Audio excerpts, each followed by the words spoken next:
বিদ্যুৎ প্লান্টের স্ক্র্যাপ চুরির দায়ে বিএনপির ৫০ নেতাকর্মীর নামে মামলা।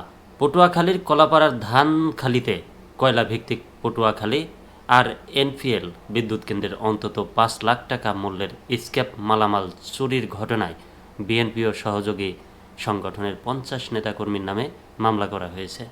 মামলায় বিএনপি ও সহযোগী সংগঠনের নেতা সোহেল মোল্লা, শাহিন মোল্লা সহ ৩৪ জনের নাম উল্লেখ করা হয়েছে। অভিযুক্তদের সকলের বাড়ি গিলাতলা, লোন্দা ও ধানখালী গ্রামে। বিদ্যুৎ কেন্দ্রের ডেপুটি ম্যানেজার আমিনুল ইসলাম বাদী হয়ে মামলাটি দায়ের করেছেন। গতকাল রবিবার ১২ জানুয়ারি মামলাটি কলাপাড়া থানায় রেকর্ড করা হয়েছে। চুরি হওয়া মালামাল হচ্ছে তামার তার, লোহার সামগ্রী, স্টিলের পাতসহ বিভিন্ন ধরনের নির্মাণ সামগ্রী।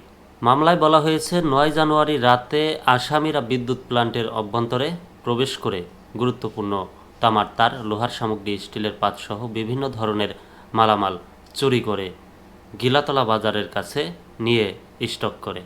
১০ জানুয়ারি সকালে ওই মালামাল একটি গাড়িতে পাচারের জন্য তোলা হচ্ছিল।